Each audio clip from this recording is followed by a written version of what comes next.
Навошта азаронку кватэра нобелеўскай лаўрэаткі? Куды падзеўся Лукашенко, а таксама якія перамены чакаюць тых, хто добра зарабляе? І што ўлады робяць з тымі, хто зарабляе няшмат? Вітаем, сябры! Гэта наша Ніва, і зараз мы ўсё вам раскажам. Кватэру Святланы Алексеевич аддадуць шматдзетнаму міліцыянту? Учора прайшлі маштабныя ператрусы па справе каардынацыйнай рады. Сілавікі хваліліся, што ў спісе падазраваных больш за 100 беларусаў. Цяпер жа свае 5 капеек уставілі прапагандысты Рыгор Азаронак і Пётр Пятроўскі. І гэтыя капейкі аказаліся максімальна людажэрскія. Азаронак, які, дарэчы, вёў эфір у майцы са Сталіным, прыйшоў да абсалютна сталінскай думкі. Ён хоча, каб за эмігрантаў, якіх улада лічаць ворагамі, адказвалі іх сваякі, што застаюцца ў Беларусі.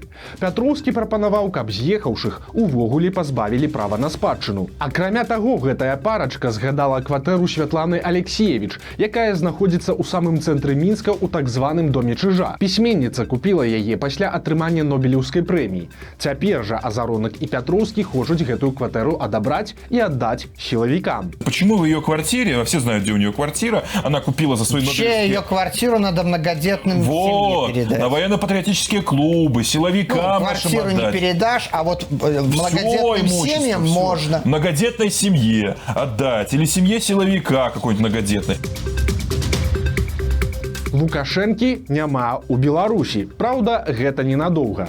Сёння ён паляцеў у Эміраты на міжнародны кліматычны саміт і падобна будзе прасіць там даць грошай і адмяніць санкцыі. Ну ці тлуста на гэта намякаць. Партал «Зеркала» звярнуў увагу на словы Андрэя Худыка, беларускага міністра прыродных рэсурсаў. Чыноўнік расказаў, што Беларусь чакае ад гэтага саміта і паскардзіўся на цяжкасці з фінансаваннем. Паводле яго слоў, Беларусь, як краіна з пераходнай эканомікай, мае права атрымліваць фінансаванне для ўмацавання свайго патэнцыялу ў адпаведнасці з рашэннямі на кліматычных самітах. Але фактычна гэтыя рэсурсы не паступаюць у краіну. Таксама глобальны экалагічны фонд адхіляе фінансаванне праектаў міжнароднай тэхнічнай дапамогі для Беларусі, як кажа міністр, без якога-небудзь абгрунтавання такіх дзеянняў. Паводле слоў міністра, на саміце дэлегацыя Беларусі збіраецца звярнуць увагу на тое, што харчовая бяспека і ўстойлівасць сельскай гаспадаркі не можа дасягацца пры выкарыстанні гандлёвых бар'ераў у дачыненні да паставак угнаенняў з Беларусі. Тут, канешне, маюцца на ўвазе санкцыі супраць беларускага калію. Ну і акрамя гэтага, Лукашэнку яшчэ чакаюць сустрэчы з новымі сябрамі.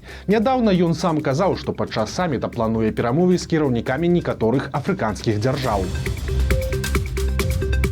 У Расіі паціху расце незадаволенасць жанчын, чыіх мужоў забралі ваяваць падчас мабілізацыі. Але яна прымае, вельмі дзіўныя формы. Калі коратка, то сітуацыя наступная. Мабілізацыя ў Расіі пачалася ў мінулым верасні, і многія мужчыны, якіх тады забралі на вайну, знаходзяцца на фронце ўжо больш за год. Іх жонкі і маці паціху пачынаюць гэтым абурацца. Яны аб'ядноўваюцца ў суполкі і чаты. У некаторых гарадах прайшлі нават нясмелыя акцыі пратэсту. Туды прыходзіла няшмат людзей, дзе дзясятак, дзе два, але ж сам факт вельмі адметны. Праўда, ёсць такі момант. Гэтыя жанчыны не патрабуюць спыніць вайну. Да вайны у іх па вялікім рахунку прэтэнзій няма. Яны просяць толькі, каб улады вярнулі ім мужоў і сыноў. Маўляў, нашыя ўжо дастаткова паваявалі. Хопіць. Цяпер замяніце іх іншымі. Таксама жанчыны ўжо пачалі і іншыя дзеянні. Напрыклад, некаторыя клеяць на сваё аўто вось такія налепкі. Зачытваць мы іх не будзем, бо не ўсе словы цэнзурныя, але ж вы і самі бачыце, што там напісана. Прычым напісана з выкарыстаннем лацінскіх літар Z і V, якія сталі сімваламі расійскай агрэсіі. Прапаганда адразу ж актывізавалася. Ужо з'явіліся і правільныя жонкі мабілізаваных, якіх усё задавальняе. Але расійскія ўлады ставяцца да такога руху вельмі асцярожна. Ніякай адназначнай рэакцыі пакуль не было. Такое ўражанне, што яны проста назіраюць, каб зразумець, ці гэта сапраўднае шчырае абурэнне простых жанчын, ці нейкія інтэрнэт-правакацыі. Але ж адзначым, што любы раскол сярод прыхільнікаў вайны, нават такі вось дзіўны, ідзе не на карысць расійскім уладам. Праўда, ці змогуць гэта неяк выкарыстаць апазіцыйныя сілы, пакуль сказаць цяжка.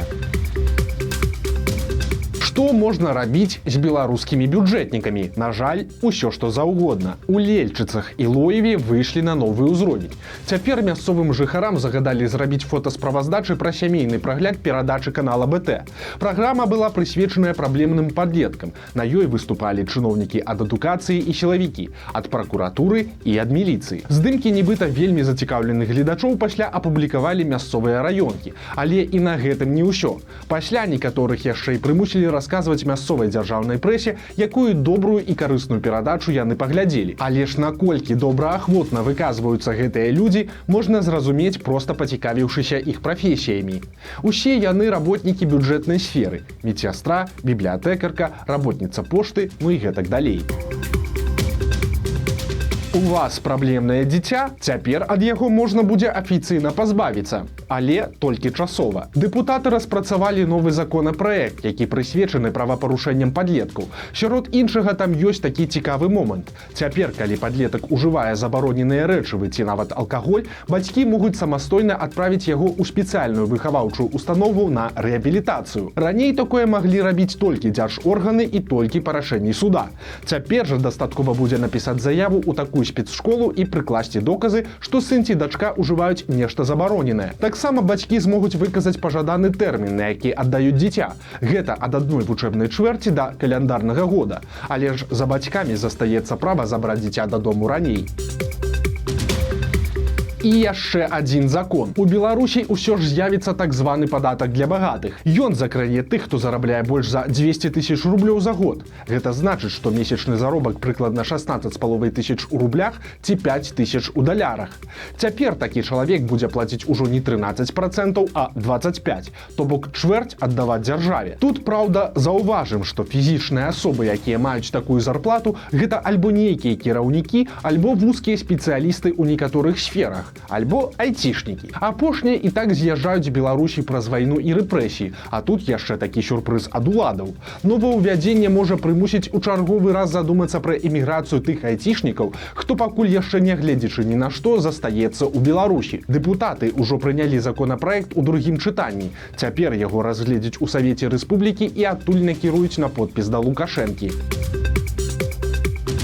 Колькі беларусаў жыве ў Галечы? Белстат публікуе лічбы афіцыйнага даследавання. Аказалася, што за мяжой беднасці знаходзіцца больш за 320 000 беларусаў. Гэта 3,5% насельніцтва. Прычым лічыцца, што чалавек жыве за мяжой беднасці, калі яго даход ніжэйшы за пражытачны мінімум, то бок меншы за 367 рублёў і 79 копеек. Тых, у каго гэтая лічба хоць трохі большая, ужо не ўлічвалі. Самыя вялікія праблемы ў Магілёўскай вобласці. Там амаль 5,5% жыхароў жывуць за мяжой беднасці. Найлепшая сітуацыя чакана ў Мінску. Там такіх трошкі больш за 1%. Чаму радуецца Наталья Качанова? Беларускім сілавікам. Старшыня Савета Рэспублікі заявіла, што яе радуе адсутнасць скаргаў на працу праваахоўных органаў. Маўляў, на гэтую тэму заўсёды былі нараканні, але апошні год дынаміка вельмі добрая. Качанова парадавалася, што падчас апошняга прыёму грамадзянаў да яе ўвогуле ніхто не звяртаўся па нейкіх праблемах з сілавікамі. На думку Качанавай, гэта сведчыць пра тое, што нарэшце правільна выбудавалі працу і такія пытанні вырашаюцца аператыўна. Тут, праўда, Наталья Івановна не кажа пра адзін такі тонкі момант. Ніхто з сілавікоў не панёс ніякага пакарання за гвалт у 2020 годзе і гвалт падчас рэпрэсій апошніх гадоў. Людзей збівалі і забівалі. Цяпер жа сілавікі паказальна грамяць кватэры і пасля выхваляюцца гэтым. Жорсткія затрыманні і здзекі на відэа даўно ўжо сталі звыклымі, і сілавікі добра разумеюць гэта і адчуваюць поўную ўседазволенасць. Іх не толькі не караюць, а якраз наадварот. Актывісты рэпрэсій атрымліваюць павышэнні, як той жа Мікалай Карпянку. Дык а навошта тады людзям скардзіцца, каб лішні раз прыцягнуць да сябе ўвагу? Ды і каму скардзіцца? Напрыклад, на міліцыянта пракуратуры, якая цяпер ледзь не галоўны карны орган. Карацей, калі Качанова радуецца, то звычайны беларус не вельмі. Жудасны пажар адбыўся ў Бабруйску. Учора ўвечары загарэлася кватэра мясцовай пенсіянеркі, якая ўтрымлівала дома аж 22 коцікі. 86-гадовую жанчыну знайшлі ў калідоры. Падобна, яна спрабавала выбрацца з кватэры, але не паспела. Агонь не пашкадаваў і жывёлаў. Згарэла 18 катоў, выжылі толькі 4. Прычыны здарэння цяпер высвятляюцца. Сказаў пару словаў і сеў на пару гадоў. Жыхар Пінска напіўся, зайшоў на мясцовую запраўку і запатрабаваў, каб яму выдалі 500 рублёў і прыгразіў, калі грошы не дадуць, то ён узарве заправачную станцыю. Праўда, гэта не спрацавала. Мужчыну затрымалі, завялі крыміналку, а цяпер судзілі. Яго прызналі вінаватым у вымагальніцтве грошай і адправілі на 3 гады ў калонію. Ну і на развітанне трошкі пазітыву. Каб зусім не засумаваць пасля такіх навінаў, паслухайце чарговыя добрыя словы ад легендарнага Маляваныча. Усё будзе добра, сябры. Все будзе добра.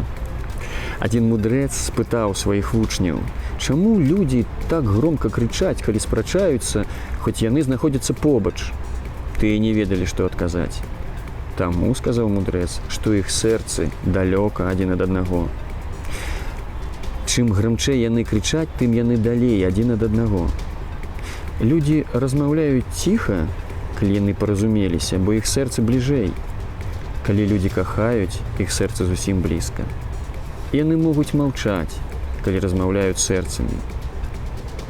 Всё будзе добра, і будзе жыць наша Беларусь, пакуль жывыя мы і пакуль яна жыве ў нашых сэрцах. Вось такія навіны серады. Подписывайтеся на канал, ставьте лайки альбо дизлайки и выказывайте свои заўвагі ў каментарах. И, конечно, читайте нашу Ниву, глядите нашу Ниву и любите Беларусь. Сустрэнемся завтра.